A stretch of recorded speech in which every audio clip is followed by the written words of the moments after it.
Шановные наши гости, сердечно вітаем вас у нашым прыбужскім куточку. Ці ведаеце вы, адкуль пашлі прыбужцы? Не?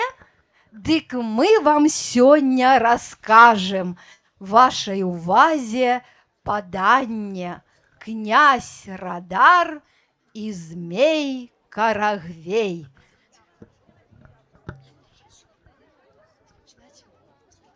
Жыў калісьці на нашай зямлі князь Радар са сваёй князёўнаю. Повадился змей у нашу страну ходить, прыйдзе, ды людей поедая. Думал князь, что зрабіць. Зрабіў саху, панес яе ў поле, пачаў мяжу будаваць. Прылятае змей, а Радар яму і кажа: Вот калі ты пералезеш через гэтую вяжу, дык можаш мяне з'есці. Змей пролез, а Радар ухапіў яго за язык ды пачаў біць молотам по галаве. Давай, Еще раз взмолился. узмаліўся змей. Давай, кажа, будзем мірыцца. Добра, кажа Радар, давай, только будем мяжу будаваць. Дык кожны знаў, где чая мясцовасць. Аралі яны поле і дааралі да вялікай ракі.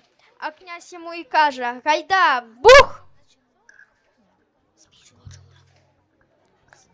Змей скочыў у раку, ледзь жыў застаўся.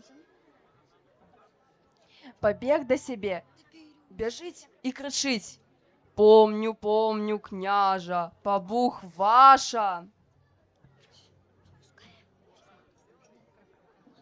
І больш ён у нашай мясцовасці не паказваўся. З гэтых часоў навекі вечны старая разора, якую назвалі бухам ці бугам, стала граніцаю. Зямлю тую ля ракі празвалі Прыбужскай, а людзей, што там селіліся, прыбужцамі. Выходите на поклон вот сюда. Вот. Театральный гурток «Просянка». Лиза не хочет подавать. Что не хочешь? Вот эти вот штуки. Всё. Кто будет эти штуки подавать? Чуеце, людзі, званочкі звіняць. Гэта да вас прыехаў сапраўдны батлейшчык. Настя, выходи. Люди, миранне, подходите глядеть вертепное действо про зайцов, капусту и козла. Вярцепнае дзейства, цудоўнае ліцыдзейства пачынаецца. Раз у 8 до козла зайки завитали. Дед, капуста поросла, долго мы чакали. Усмехнулся им козел, качаны тугие. Посадил зайцов за стол, ешьте, дорогие. И с собой капусты дал им козел рогатый. Дякуй, шэры зай сказаў і пайшоў да хаты. Не сгодился белый зай, не, качан с собою. Лепей мне насенне дай, посаджу весною.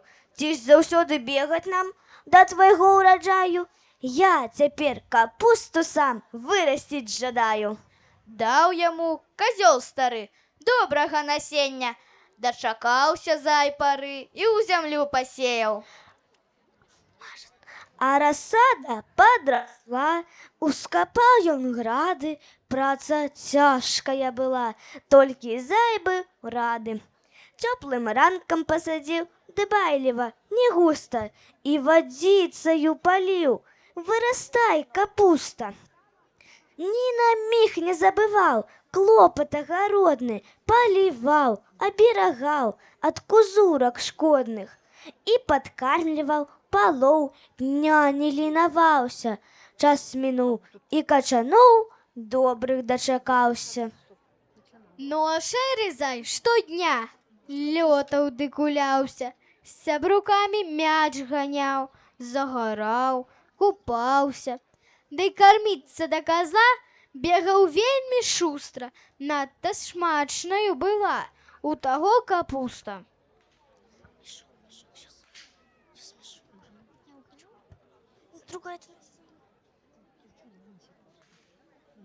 Белый зай узял мешок, качануў нарэзаў, па сцяжынцы павалок на падворак дзеду. Будзе рад казёл стары ухваліць старанне, як пабача на двары зайцава качанне. І калі ён падышоў да казловай брамы, шэры завех стрымгалоў да казла таксама. Тут сустрэліся яны, белы зай і шэры. Шэры ўбачыў качаны, нават не паверыў. Дружа, вырасціў ты сам? Не, капуста дзіва. Аж не веру я вачам, гэткая ўрадзіла. Змоўк ад сораму шарак, узмакрэла майка, бо ён сам жыў, як лайдак і як папрашайка. Давай, микрофоны. Микрофоны, да. Давай, может, без одного. Выходим. Вашай увазе беларуская народная гульня казёленька. Як і быў нас казёл, ён разумны быў, ён і па воду хадзіў, кашу варыў, дзеда з бабай карміў. Раскажы, казёленька, пакажы, казёленька, як ты кулькі скачуць. Вось і так і гэтак, так дзядулькі скачуць. Раскажы, казёленька, пакажы, казёленька, як бабулькі скачуць.